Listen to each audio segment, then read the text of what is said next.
Hi കൂട്ടുകാരെ, പുതിയൊരു വീഡിയോയിലേക്ക് എല്ലാവർക്കും സ്വാഗതം.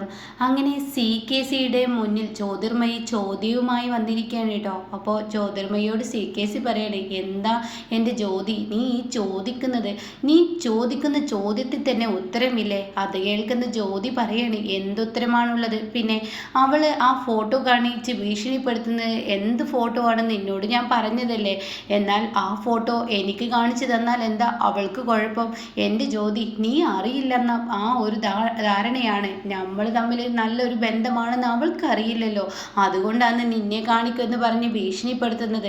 എന്തോ എനിക്കിതിൽ എന്തൊക്കെയോ ഒരു പൊരുത്തക്കേടുകൾ തോന്നുന്നു. ഞാൻ പറയാനുള്ളത് പറഞ്ഞു, നിനക്കിത് പറ്റുമെങ്കിൽ നീ മനസ്സിലാക്കിക്കോ എന്നും പറഞ്ഞ് CKC തപ്പുമ്പോൾ ഈശ്വര, ഇവളെ നിന്ന് രക്ഷപ്പെട്ടു. പക്ഷേ ആ സമയം ജ്യോതിർമായി പറയുന്നുണ്ട്, ദേ അവള് പറഞ്ഞത് എന്താണ്? ഞാൻ ഈ സത്യങ്ങളെല്ലാം അറിഞ്ഞു കഴിഞ്ഞാൽ നിന്നെ വെട്ടി തുണ്ടമാക്കി ചാക്കിലാക്കുന്നു. എന്നാൽ അത് തന്നെ സംഭവിക്കും. നീ എന്നോട് പറഞ്ഞത് കള്ളത്തരമാണെന്ന് എനിക്ക് മനസ്സിലായി കഴിഞ്ഞാൽ പിന്നീട് ഞാനൊന്നും നോക്കില്ല, അത് തന്നെ ചെയ്യുമെന്ന് പറഞ്ഞിട്ട് ജ്യോതി അവിടെ നിന്ന് പോവുകയാണ് കേട്ടോ. ഇതേ സമയം തൻ്റെ കണക്ക് കൂട്ടലുകൾ പിഴച്ചെന്ന് ഇവിടെ CKCക്ക് മനസ്സിലാവണേ. ഇനി മുന്നോട്ടുള്ള കരുക്കൾ നീക്കേണ്ടത് അത് നല്ല സേഫായി തന്നെ നീക്കണം എന്ന് CKC മനസ്സുകൊണ്ട് ചിന്തിക്കുന്നു കേട്ടോ. പക്ഷേ ഗൗതമിൻ്റെ ഉള്ളിൽ വിള്ളൽ വീണു. ആ ഫോട്ടോ അതെന്തായിരിക്കും? നിർമ്മലാമ്മയുടെ ഫോണിൽ എന്ത് ഫോട്ടോ ആയിരിക്കും ഉണ്ടാവുക? അത് കണ്ടെത്തേണ്ടത് എൻ്റെ ആവശ്യം. ഇനി അങ്ങനെ നീക്കിക്കൊണ്ടു പോകാൻ പറ്റില്ല. നിധിയും നിർമ്മലാമ്മയും എന്തൊക്കെയോ രഹസ്യങ്ങൾ മറച്ചു വെക്കുന്നുണ്ട്. അധികം വഴുകരുത്. എല്ലാം സത്യങ്ങളും ഇനി വെളിയിൽ തന്നെ പറയണം. അതുകൊണ്ട് തന്നെ അവരെ കൊണ്ട് പറയിപ്പിക്കണം. ആ ഫോട്ടോ എന്തെന്ന് ഞാൻ കണ്ടെത്തേണ്ടിയിരിക്കുന്നു എന്ന് പറഞ്ഞിട്ട് ഗൗതം പാത്തും പതിങ്ങൻ തൻ്റെ അമ്മയുടെ ഫോൺ എടുക്കുകയാണ് കേട്ടോ. താൻ എത്ര ഓപ്പൺ ചെയ്യാൻ ശ്രമിച്ചിട്ടും അതിൻ്റെ പാസ്വേഡ് മാറ്റിയിരിക്കുന്നു. അത് കണ്ടിട്ട് നിർമ്മല വരികയാണ്. എന്താ മോനെ, മറ്റുള്ളവരുടെ ഫോൺ എടുക്കാൻ പാടില്ലെന്ന് നിനക്കറിയില്ലേ? നീ എന്തിനാ എൻ്റെ ഫോട്ടോ എൻ്റെ മൊബൈൽ എടുത്തിരിക്കുന്നത്? അതെ, ഞാനൊരു കാര്യം ചോദിക്കട്ടെ. ഇന്നിപ്പോൾ നിങ്ങൾ CKCയുമായി സംസാരിക്കുന്നത് അമ്മ CKCയെ ഫോട്ടോ വെച്ച് ഭീഷണിപ്പെടുത്തുന്നത് ഞാൻ കണ്ടു. സോറി, CKC അല്ല, ജ്യോതിർമയുമായി സംസാരിക്കുന്നത് ജ്യോതിർമയ ഫോട്ടോ വെച്ച് ഭീഷണിപ്പെടുത്തുന്നത് കണ്ടു. എന്നാൽ ഞാനൊന്ന് കാണട്ടെ ആ ഫോട്ടോ എനിക്ക് കാണിച്ചു തന്നാൽ എന്താ? അത് കേൾക്കുന്നതിനോടുകൂടി നിർമ്മല പരിങ്ങിയിട്ടോ. എന്താ അമ്മേ മിണ്ടാത്ത്? ഞാൻ പറഞ്ഞതിന് ഉത്തരമില്ലേ? അമ്മ ഈ മൊബൈലിൻ്റെ പാസ്വേഡ് മാറ്റിയത് എന്തിനാ? ഇതൊന്ന് ഓപ്പൺ ചെയ്തേ. അതെ, മറ്റുള്ളവരുടെ മൊബൈൽ എടുക്കാൻ പാടില്ലെന്ന് നിനക്കറിയില്ലേ? അതിനത് മറ്റുള്ളവരല്ലല്ലോ, എൻ്റെ സ്വന്തം പെറ്റമ്മയല്ലേ. എൻ്റെ പെറ്റമ്മയുടെ ഫോൺ എടുത്താൽ എന്താ കുഴപ്പം? അതിലെന്താ തെറ്റുള്ളത്? ഇത് പറ എന്ന് പറയുമ്പോൾ അവിടെ പരിങ്ങിയിട്ടോ. ഈശ്വര, ഇവൻ പറയുന്നതിൽ ഉത്തരമുണ്ട്. ഓക്കെ, ഞാൻ എൻ്റെ പെറ്റമ്മ തന്നെ, അതുകൊണ്ട് പാസ്വേഡ് ഓപ്പൺ ചെയ്യൂ അമ്മേ.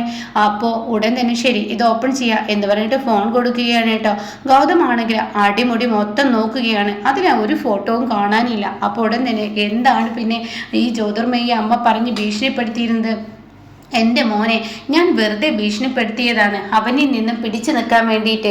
അവന് ഒരു ക്രിമിനലല്ലേ, അവൻ്റെ കമ്പനിയെ ഞാൻ പണിയെടുത്തതല്ലേ. ഒരു ക്രിമിനൽ ആയതുകൊണ്ട് തന്നെ ഒരുപാട് ക്രിമിനൽ തരം അവൻ ചെയ്യുന്നത് കൊണ്ട് എൻ്റെ കയ്യിൽ എന്തെങ്കിലും ഉണ്ടാവുമോ എന്നുള്ള പേടിയാണ്. അതുകൊണ്ട് ജ്യോതിർമയും അത് വിശ്വസിച്ച് വന്നിരിക്കുകയാണ്. അല്ലാതൊന്നുമില്ല. ഇല്ല അമ്മേ, ഇല്ല മോനെ എന്ന് തിരിച്ചു പറയുകയാണ് കേട്ടോ. ഈ സമയം നിർമ്മല ചിന്തിക്കുന്നുണ്ട്, ഹെടാ നീ എൻ്റെ പിറകിൽ നിൽക്കുന്നതും നീ എന്നെ നിരീക്ഷിക്കുന്നതും ഞാൻ കണ്ടതാണ്. ആ സമയം തന്നെ ഒറിജിനൽ ഫോട്ടോ കയ്യിലിരിക്കുമ്പോൾ മൊബൈലിൽ എന്തിനു ഫോട്ടോ എന്ന് കരുതി നിന്നെ പേടിച്ച് ഞാൻ ഡിലീറ്റ് ചെയ്തതാണ്. നിന്നെ പേടിച്ച് തന്നെ പാസ്വേഡ് മാറ്റിയതാണ്. എന്തായാലും എൻ്റെ മോൻ്റെ ഉള്ളിൽ ഒരു സംശയം വീഴരുത്. അവന് പിറകെ നീ പോയി കഴിഞ്ഞാൽ തീർച്ചയായും നീ കൊലയാളിയാവും എന്ന് മനസ്സിലാക്കിയാടാ ഞാൻ ഇതൊക്കെ ചെയ്തത്. ഈ അമ്മയോട് ക്ഷമിക്കണം. എല്ലാം തുറന്നു പറയുന്ന ഒരു നാളെത്തും. ആ നാളിൽ നിന്റെ അമ്മ നിന്നെ സംരക്ഷിക്കും. നിന്നോട് സത്യങ്ങൾ വെളിയിൽ പറയും എന്നൊക്കെ ഇങ്ങനെ പറയുന്നുണ്ട് കേട്ടോ. പിന്നീടാണെങ്കിലോ ഇപ്പുറത്ത് CKC പിന്നെ ഇങ്ങനെ ചിന്തിക്കുകയാണ്, ഈശ്വരാഹത്തിൽ നിന്ന് രക്ഷപ്പെടാൻ എന്തൊരു മാർഗം എന്നൊക്കെ ഇങ്ങനെ ചിന്തിക്കുന്നുണ്ട്.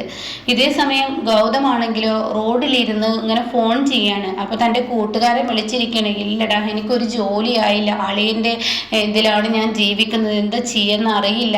അപ്പോൾ ഒരു കോൾ എനിക്ക് വന്നുകൊണ്ടിരിക്കുന്നുണ്ട്. ശരിയെന്നും പറഞ്ഞ് വെക്കുകയാണ്. ആ കോൾ എടുക്കുമ്പോൾ ഒരു കമ്പനിയുടെ മാനേജർ ആയിരിക്കും. പെട്ടെന്ന് വരണം ഗൗതം, ഇപ്പം തന്നെ വരണം. ശരി, ഞാൻ വന്നേക്കാം എന്ന കട്ട് ചെയ്യാണ്. അങ്ങനെ ഗൗതം ഓട്ടോ പിടിക്കുക. ഇരിക്കുന്നു. ആ ഓട്ടോയിൽ സഞ്ചരിക്കുമ്പോൾ പെട്ടെന്ന് തൻ്റെ കൺമുന്നിൽ മറു സൈഡിലായിട്ട് ഈ പറയുന്ന നിധിയും അതുപോലെ നിർമ്മലയും CKCയും തമ്മിൽ സംസാരിക്കുന്നത് കാണാണ്. അപ്പോഴേക്കും ഓട്ടോ നിർത്തുകയാണ്. തൻ്റെ ജോലിക്കാര്യം വിട്ടുപോവുകയാണ്. ഓട്ടോ നിർത്തി ഇവിടെ നിർത്തിയെന്ന് പറയുകയാണ്.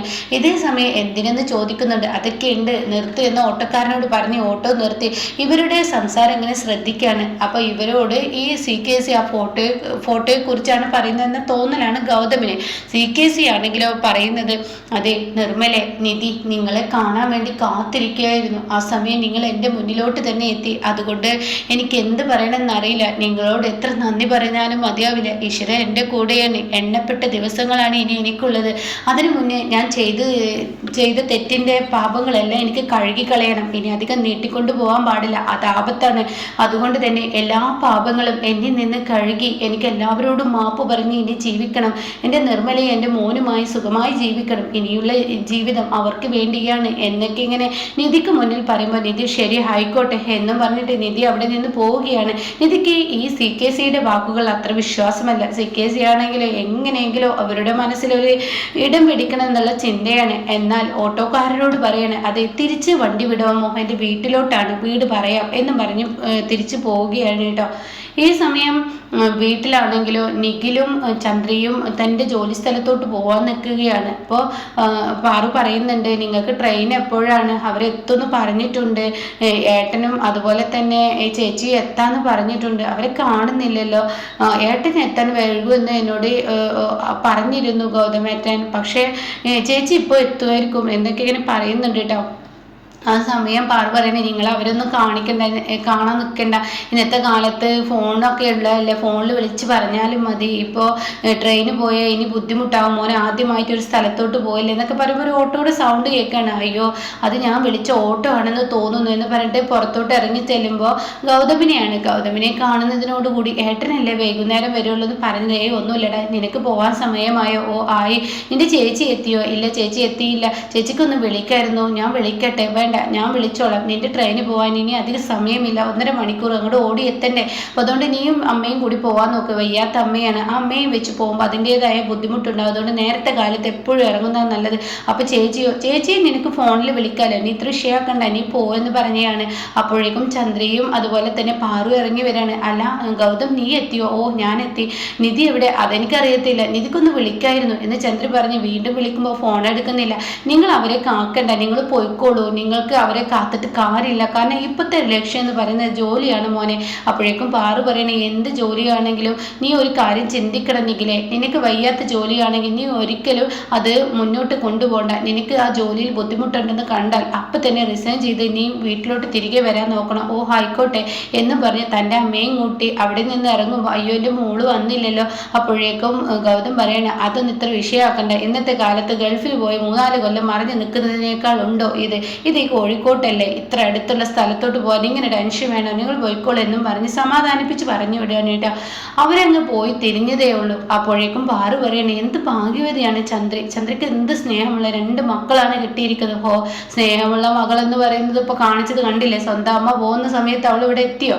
അത് കേട്ട ഉടനെ എന്താടാ നീ ഇങ്ങനെ പറയുന്നത്? അപ്പോഴേക്കും നിധിയും നിർമ്മലയും എത്തുന്നു കേട്ടോ. ഇവരെ കാണുന്നതിനോടുകൂടി ഉടൻ തന്നെ ഗൗതം നീ എത്തിയോ? പിന്നെ എത്തണ്ടേ, നിന്റെ അമ്മ എന്ന് അയ്യോ എൻ്റെ അമ്മ പോയോ? എന്താ ഗൗതം, എനിക്കൊന്ന് വിളിക്കായിരുന്നില്ലേ? ഞാൻ അപ്പോഴേക്കും എത്തിയിരുന്നില്ലേ? നിന്റെ അമ്മ പോകുന്നത് ഞാൻ വിളിച്ചു പറഞ്ഞിട്ടാണോ? പിന്നെ വിളിക്കാത്ത കാര്യമൊന്നും നീ പറയണ്ടെന്ന് പറഞ്ഞിട്ട് പാറു ദേഷ്യപ്പെടുക. എത്ര തവണ നിന്റെ ഫോണിലോട്ട് വെറുതെ കള്ളം പറയാതെ ഗൗതം ഉണ്ട്, എത്ര തവണ വിളിച്ചു? അപ്പോൾ അവിടെ നിന്ന് പറയുകയാണ്, ഇതേ സമയം വിളിച്ചില്ലെന്ന് ഞാൻ പിന്നെ പറയാം, നീ അകത്തോട്ട് കയറി വാ നിധി എന്ന് പറയുമ്പോൾ, എന്താ ഗൗതമിൻ്റെ ശബ്ദത്തിൽ ഒരു ഇടർച്ച എന്ന് നിധി ചോദിക്കുമ്പോൾ, എനിക്കൊന്നും അറിയില്ല എന്ന് പാറു പറയുന്നു. അകത്തോട്ട് കയറി ചെന്ന പാടെ ഗൗതം പറയുകയാണ്, ദേ നിധി നീ എന്തിനാണ് ആ CKCയും ഈ നിർമ്മലാമ്മയും തമ്മിൽ ഒരു ഇടപാട്? എന്തിനാണ് ഒരു ക്രിമിനലിനായിട്ട് ഇത്ര ഇടപാട്? അവനൊരു കള്ളനാണ്, അവനൊരു ക്രിമിനലാണ്, ആരെയും കൊല്ലാൻ മടിക്കാത്തവനാണെന്ന് ഞാൻ പറഞ്ഞു തരേണ്ട ആവശ്യം നിങ്ങൾക്കില്ലല്ലോ. പിന്നെ എന്തിനാണ് അയാളെ ഇട്ടിങ്ങനെ നിങ്ങൾ പല സ്ഥലങ്ങളിലിട്ട് ഇങ്ങനെ ഭീഷണിപ്പെടുത്തുന്നത്? അത് കേട്ട ഉടൻ തന്നെ നിധി പറയുകയാണ്, അതെ ഞങ്ങളുടെ കയ്യിൽ ഒരു ഫോട്ടോ ഉണ്ട്, അന്ന് ആ കൊലപാതകത്തിൻ്റെ ഫോട്ടോ എന്നൊക്കെ പറഞ്ഞിട്ടാണ് അയാളെ ഭീഷണിപ്പെടുത്തുന്നത്. എങ്കിൽ അങ്ങനെ ഒരു ഫോട്ടോ ഉണ്ടെങ്കിൽ ഈ നിൽക്കുന്ന ഗൗതമി അങ്ങ് കൊടുത്തൂടെ എന്ന് പറഞ്ഞ് ഒച്ച എടുക്കുകയാണ് കേട്ടോ ഈ പറയുന്ന പാറു. ഇങ്ങനെയൊക്കെയുള്ള ഒരു എപ്പിസോഡാണ് ഇപ്പൊ ലാസ്റ്റ് വന്നിരിക്കുന്നത് കേട്ടോ.